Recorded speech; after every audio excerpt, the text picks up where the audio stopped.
नमस्कार दोस्तों, स्वागत है आप सभी का आपके अपने YouTube चैनल अपनी क्लास में। दोस्तों, आज आपका 31 जनवरी 2021 रविवार को दोपहर 12 बजे से 1 बजे तक RSCET का पेपर हुआ है। दोस्तों, इस वीडियो में मैं आपको इस पेपर के सभी 35 प्रश्नों की ऑफिशियल आंसर की बताऊंगा। तो दोस्तों, आपको इस वीडियो को पूरा देखना है और आपके जिन दोस्तों का आज RSCET का पेपर हुआ है उसे भी ये वीडियो शेयर करना है। तो दोस्तों, चलिए देखते हैं इस पेपर का पहला प्रश्न, जिसमें पूछा गया है पावर पॉइंट प्रस्तुति में डुप्लीकेट स्लाइड सम्मिलित करने के लिए किस कुंजी संयोजन का उपयोग किया जाता है। तो दोस्तों, यदि आपको MS पावर पॉइंट के अंदर यदि कोई स्लाइड सम्मिलित करनी है तो आपको Ctrl+M दबाना होगा, यानी कि पहले का करेक्ट आंसर होगा ऑप्शन नंबर सी। आगे हमारे पास में दूसरा प्रश्न पूछा गया है, किसी MS एक्सेल सूत्र में संलग्न विस्तार के प्रारंभ व अंत के सेल एड्रेस को किसके द्वारा पृथक किया जाता है। तो दोस्तों, उस सेल एड्रेस को कॉलन द्वारा पृथक किया जाता है, यानी कि दूसरे का करेक्ट आंसर होगा ऑप्शन नंबर डी। आगे हमारे पास में तीसरा प्रश्न पूछा गया है, व्हाट्सएप का उपयोग किस कार्य में किया जाता है। तो दोस्तों, व्हाट्सएप का उपयोग है वो हम वीडियो कॉल में करते हैं, टेक्स्ट, इमेज, वीडियो, दस्तावेज भेजने के लिए भी करते हैं और चैटिंग के लिए भी करते हैं, यानी कि दोस्तों उपरोक्त सभी है वो यहाँ पे तीसरे का करेक्ट आंसर होगा डी होगा, यानी कि ये सभी। आगे चलते हैं, हमारे पास में चौथा प्रश्न पूछा गया है, निम्नलिखित में से कौन सा मोबाइल वॉलेट का उदाहरण नहीं है। तो दोस्तों, ये जो प्रश्न है वो मैंने काफी वीडियो में बताया था। देखिए, इसमें हमारे पास में ऑप्शन नंबर ए है SBI बड़ी। तो दोस्तों, SBI बड़ी जो है वो SBI बैंक द्वारा जारी किया गया मोबाइल वॉलेट है। उसी प्रकार से भीम, जिसकी फुल फॉर्म होती है भारत इंटरफेस फॉर मनी, उसी प्रकार से सी है हमारे पास में पेटीएम। तो दोस्तों, ये तीनों की तीनों क्या है, मोबाइल वॉलेट के उदाहरण है। लेकिन दोस्तों, क्रेडिट कार्ड क्या है, किसी भी प्रकार का मोबाइल वॉलेट नहीं है, क्योंकि ये डिजिटल कार्ड है। आगे हमारे पास में पांचवा प्रश्न पूछा गया है, निम्नलिखित में से कौन सा ऑप्शन ईमेल फोल्डर में नहीं होता। तो दोस्तों, सेंट मेल ईमेल फोल्डर होता है, ट्रेस्ट भी ईमेल फोल्डर होता है, स्पैम भी ईमेल फोल्डर होता है, लेकिन दोस्तों रिसीव मेल है वो ईमेल फोल्डर नहीं होता। इस प्रकार से पांचवें का करेक्ट आंसर होगा ऑप्शन नंबर बी। आगे हमारे पास में छठा प्रश्न पूछा गया है, अपने कंप्यूटर में विभिन्न नेटवर्क कनेक्शन सेट करने के लिए आप निम्नलिखित में से किसका प्रयोग करेंगे। तो दोस्तों, आप नेटवर्क सेटअप ऑप्शन का उपयोग करेंगे, यानी कि छठे का करेक्ट आंसर होगा ऑप्शन नंबर डी। आगे हमारे पास में सातवां प्रश्न पूछा गया है, डीवीडी का विस्तृत रूप क्या है। तो दोस्तों, डीवीडी की फुल फॉर्म होती है डिजिटल वर्सेटाइल डिस्क, यानी कि सातवें का करेक्ट आंसर होगा ऑप्शन नंबर ए।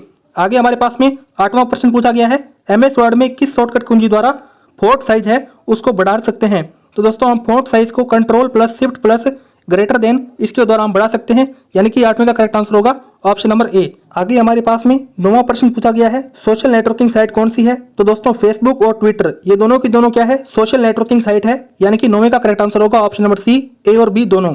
आगे हमारे पास में 10वां प्रश्न पूछा गया है, इनमें से कौन सा कंप्यूटर हार्डवेयर पर रन करता है और दूसरे सॉफ्टवेयर को रन करने के लिए प्लेटफॉर्म प्रदान करता है। तो दोस्तों, वो हमारे पास में होता है ऑपरेटिंग सिस्टम, यानी कि 10वें का करेक्ट आंसर होगा ऑप्शन नंबर ए। आगे हमारे पास में 11वां प्रश्न पूछा गया है, निम्न में से कौन सा भारत के राष्ट्रीय भुगतान निगम द्वारा बनाया और लॉन्च किया गया है। तो दोस्तों, वो लॉन्च किया गया है रुपे कार्ड, यानी कि 11वें का करेक्ट आंसर होगा ऑप्शन नंबर ए। आगे हमारे पास में 12वां प्रश्न पूछा गया है, कंप्यूटर को ऑन करने की प्रक्रिया क्या कहलाती है। तो दोस्तों, कंप्यूटर को ऑन करने की प्रक्रिया कहलाती है बूटिंग, यानी कि 12वें का करेक्ट आंसर होगा ऑप्शन नंबर डी। आगे हमारे पास में 13वां प्रश्न पूछा गया है, निम्नलिखित में से कौन सा वेब ब्राउजर का उदाहरण है। तो दोस्तों, Google Chrome, safari, Mozilla Firefox, यानी कि तीनों के तीनों क्या है, वेब ब्राउजर के उदाहरण है। तो यहाँ पे करेक्ट आंसर होगा 13वें का ऑप्शन नंबर डी, उपरोक्त सभी। आगे हमारे पास में 14वां प्रश्न पूछा गया है, GPS का पूरा नाम क्या है। तो दोस्तों, GPS की फुल फॉर्म होती है ग्लोबल पोजिशनिंग सिस्टम, यानी कि 14वें का करेक्ट आंसर होगा ऑप्शन नंबर बी। आगे हमारे पास में 15वां प्रश्न पूछा गया है, कीबोर्ड पर फंक्शन कुंजियों की कुल संख्या कितनी होती है। तो दोस्तों, कीबोर्ड में F1 से लेकर के F12 तक फंक्शन कुंजियां होती है, यानी कि दोस्तों 12 कुंजियां होती है। तो करेक्ट आंसर 15वें का होगा ऑप्शन नंबर बी। आगे हमारे पास 16वां प्रश्न पूछा गया है, माउस है एक। तो दोस्तों, माउस जो क्या है, इनपुट डिवाइस है, यानी कि 16वें का करेक्ट आंसर होगा ऑप्शन नंबर बी। आगे हमारे पास में 17वां प्रश्न पूछा गया है, MS पावर पॉइंट में किस कुंजी द्वारा निम्नलिखित स्लाइड शो व्यू में स्लाइड को आगे नहीं बढ़ा जा सकता। तो दोस्तों, वो कुंजी है ESC कुंजी, यानी कि दोस्तों ESC कुंजी दबा देंगे तो आपकी जो स्लाइड है MS पावर पॉइंट के अंदर वो आगे नहीं चल पाएगी। आगे हमारे पास में 18वां प्रश्न पूछा गया है, निम्नलिखित में से कौन सा सही है। तो दोस्तों, 1 किलोबाइट है वो 1024 बाइट के बराबर होता है। तो दोस्तों, ये कथन क्या होगा, बिल्कुल सही होगा, यानी कि 18वें का करेक्ट आंसर होगा ऑप्शन नंबर ए। आगे हमारे पास में 2 प्रकार के आउटपुट डिवाइस हैं। तो दोस्तों, वो हमारे पास में यहाँ पे मॉनिटर और प्रिंटर, यानी कि 19वें का करेक्ट आंसर होगा ऑप्शन नंबर डी। आगे हमारे पास में 20वां प्रश्न पूछा गया है, एक कीबोर्ड पर कैपिटल अक्षरों को किस की द्वारा दबाया जाता है। तो दोस्तों, वो हमारे पास में की होती है कैप्स लॉक की, यानी कि 20वें का करेक्ट आंसर होगा ऑप्शन नंबर ए। आगे हमारे पास में 21वां प्रश्न पूछा गया है, MICR में सी का क्या अर्थ है। तो दोस्तों, मैग्नेटिक इंक करेक्टर रिकॉग्निशन, यानी कि दोस्तों सी का मतलब होता है करेक्टर, यानी कि 21वें का करेक्ट आंसर होगा ऑप्शन नंबर डी। आगे हमारे पास में 22वां प्रश्न पूछा गया है, किसी विशिष्ट कार्य को करने के लिए दूसरी कुंजी के साथ संयोजन में किस कुंजी का प्रयोग किया जाता है। तो दोस्तों, वो कुंजी है कंट्रोल, यानी कि 22वें का करेक्ट आंसर होगा ऑप्शन नंबर ए। आगे हमारे पास में 23वां प्रश्न पूछा गया है, यूएसबी की फुल फॉर्म क्या होती है? तो दोस्तों यूएसबी की फुल फॉर्म होती है यूनिवर्सल सीरियल बस, यानी कि 23वें का करेक्ट आंसर होगा ऑप्शन नंबर सी। आगे हमारे पास में 24वां प्रश्न पूछा गया है, MS एक्सेल 2010 में प्राथमिक कुंजी का उपयोग क्यों किया जाता है? तो दोस्तों प्राथमिक कुंजी का जो उपयोग है वो एक तालिका है उसमें डुप्लीकेट डाटा के प्रवेश को बताता है, यानी कि दोस्तों इसका करेक्ट आंसर क्या होगा? Option number C.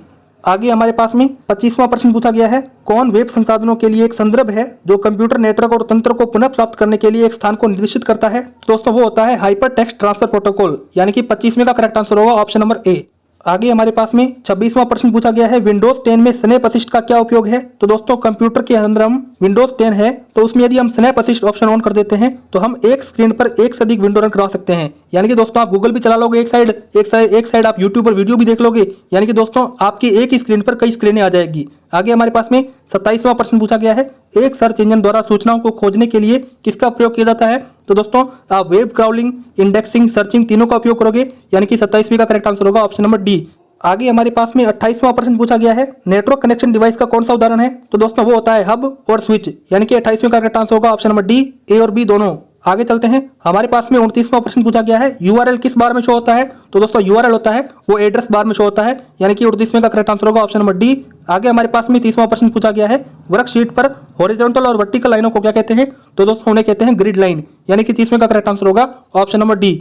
आगे हमारे पास में ईमेल संप्रेषण में प्रयोग आने वाली बीसीसी का क्या रूप है? तो दोस्तों बीसीसी का मतलब ब्लाइंड कार्बन कॉपी, यानी कि 31वें का करेक्ट आंसर होगा ऑप्शन नंबर बी। आगे चलते हैं, हमारे पास में 32वां प्रश्न पूछा गया है, नेटस्केप नेविगेटर एक क्या है? तो दोस्तों नेटस्केप नेविगेटर है वो एक प्रकार का ब्राउजर है, यानी कि दोस्तों 32वें का करेक्ट आंसर होगा ऑप्शन नंबर सी। आगे हमारे पास में 33वां प्रश्न पूछा गया है, वेब में एक साइट से दूसरी साइट पर जाने की प्रक्रिया क्या कहलाती है? तो दोस्तों उस प्रक्रिया को कहते हैं लिंकिंग, यानी कि 33वें का करेक्ट आंसर होगा ऑप्शन नंबर बी। आगे हमारे पास में 34वां प्रश्न पूछा गया है, यूआरएल की फुल फॉर्म क्या होती है? तो दोस्तों यूआरएल की फुल फॉर्म होती है यूनिफॉर्म रिसोर्स लोकेटर, यानी कि 34वें का करेक्ट आंसर होगा ऑप्शन नंबर डी। आगे हमारे पास में इस पेपर का अंतिम और 35वां प्रश्न पूछा गया है, कौन सा प्रिंटर कागज के ऊपर स्याही के छोटे छोटे बिंदुओं को अत्यंत तेजी से छिड़काकर डेटा या चित्रों को प्रिंट करता है? तो दोस्तों वो हमारे पास में प्रिंटर होता है इंकजेट प्रिंटर, यानी कि 35वें का करेक्ट आंसर होगा ऑप्शन नंबर ए। दोस्तों इस प्रकार से मैंने आप सभी को आपका जो 31 जनवरी 2021 को RSCAT का एग्जाम हुआ है उसकी संपूर्ण आंसर की बताई। दोस्तों यदि आपको ये वीडियो अच्छी लगी हो तो इस वीडियो को लाइक करें, चैनल को सब्सक्राइब करें, और यदि आपका कोई भी डाउट हो तो वो मुझसे पूछें, मैं आपका तुरंत रिप्लाई दूंगा। दोस्तों इस वीडियो में इतना ही था, अब मिलते हैं किसी अन्य वीडियो में, तब तक के लिए जय हिंद जय भारत।